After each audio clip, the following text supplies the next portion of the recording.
എൻ്റെ ജീവിതത്തിലെ ഒരനുഭവം പറയാനാണ് ഞാൻ ഗുരുവായൂരപ്പനെ കുറിച്ച് ഒരനുഭവം നിങ്ങളോട് പറയാമെന്ന് തോന്നി. നാളെ ഏകാദശിയാണ്.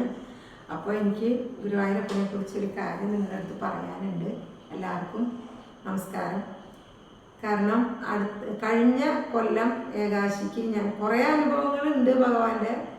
അതിനിടയ്ക്ക് കഴിഞ്ഞ ഏകാദശിക്ക് ഞാനും എൻ്റെ ഭർത്താവും കൂടി ഗുരുവായൂർ പോയി തൊഴുത് ഒരുപാട് ആൾക്കാരെ കണ്ടപ്പോൾ പേടിച്ച് മാറി. ഞാൻ എന്ത് ചെയ്തു, ഒരു 50 രൂപ ഭണ്ഡാരത്തിൽ, പുറത്തുള്ള ഭണ്ഡാരത്തിൽ ഇട്ടിട്ട് ഞാൻ ഭർത്താവിൻ്റെ അടുത്ത് പറഞ്ഞു, നമുക്ക് എവിടെയെങ്കിലും പോയി ഇരിക്കാം, വയലിൽ നിന്ന് തൊഴണ്ട, നമുക്ക് എവിടെയെങ്കിലും മാറിയിരുന്ന് കുറച്ച് നേരം ഇരിക്കാം എന്ന് പറഞ്ഞു.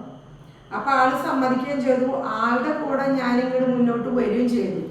പിന്നെ എനിക്ക് അറിയില്ല, ഞാൻ എപ്പോഴാണ് താമരപ്പൂവ്, അതേമാതിരി തന്നെ തുളസിമാല, താമരപ്പൂവ് ഇതൊക്കെ എടുത്തിട്ട് കയ്യിൽ കൈയും പിടിച്ച് ഞാൻ വരിയില്ലേ.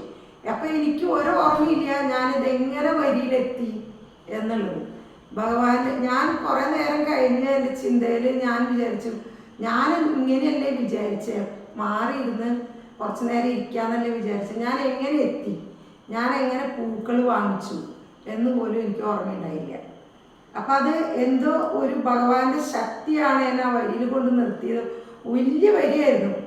അപ്പോൾ ഞാൻ എന്നിട്ട് എങ്ങനെയാണെന്ന് അറിയില്ല, എൻ്റെ കൈ നിറച്ച് പൂവും ഒക്കെ ആയിട്ട് ഞാൻ വരിയിൽ നിൽക്കുന്നതാണ് പിന്നെ കാണുന്നത്. അപ്പോൾ അത് ദൈവത്തിൻ്റെ ഗുരുവായൂരപ്പൻ്റെ നാളെ ഈ ഏകാദശിയായ കാരണത്താൽ എനിക്കത് എപ്പോഴും എന്നും എനിക്ക് ഓർമ്മയിലുണ്ട്. എന്നാലും ഏകാദശിയായിട്ട് ഞാൻ നിങ്ങളുടെ അടുത്ത് പറയുന്ന ഒരു കാര്യമാണ്. ഭഗവാനെ കുറിച്ച് എനിക്ക് ഇനിയും ഒരുപാട് പറയാനുണ്ട്. അത് ഞാൻ ഇനി അടുത്ത വീഡിയോയിൽ